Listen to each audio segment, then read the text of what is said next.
ഖബറിൽ വലിയ ചൂടാണ്. എത്രത്തോളമെന്ന് ചോദിച്ചാൽ റസൂലുള്ളാഹി സ്വല്ലല്ലാഹു അലൈഹി വസല്ലമ ഒരു വ്യക്തി മരണപ്പെട്ടു.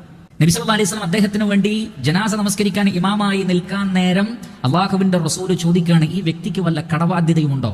സ്വഹാബത്ത് പറഞ്ഞു, അദ്ദേഹം കടക്കാരനാണ്. നബി സല്ലല്ലാഹു അലൈഹി വസല്ലം മാറി നിന്നു, ഇമാം നിന്നില്ല.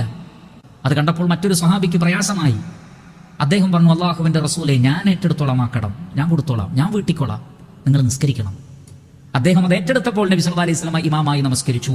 2 ദീനാറായിരുന്നു അദ്ദേഹത്തിന് കടം, വലിയ സംഖ്യ ഒന്നുമല്ല, 2 ദീനാറായിരുന്നു കടം. നബി സല്ലല്ലാഹു അലൈഹി വസല്ലം ചോദിച്ചു, താങ്കൾ അത് വീട്ടിയോ? 2ാമത്തെ ദിവസമാണ് വീട്ടിയത്. നബി സല്ലല്ലാഹു അലൈഹി വസല്ലം പറയുകയാണ്, ഇപ്പോഴാണ് ആ വ്യക്തിയുടെ ശരീരം തണക്കാൻ തുടങ്ങിയത്. ഖബറിൽ വെച്ച് ആ ശരീരം തണക്കുന്നത് ഈ കടം വീട്ടിയതിന് ശേഷമാണ്. അതാണ് ബർദുൽ ഐഷ്. അതിനു മുമ്പ് നമ്മുടെ തിന്മകൾ അത് നമ്മുടെ ശരീരത്തെ ചൂടുപിടിപ്പിക്കും. അതിൽ നിന്ന് രക്ഷപ്പെടാൻ നമുക്ക് സാധിക്കും.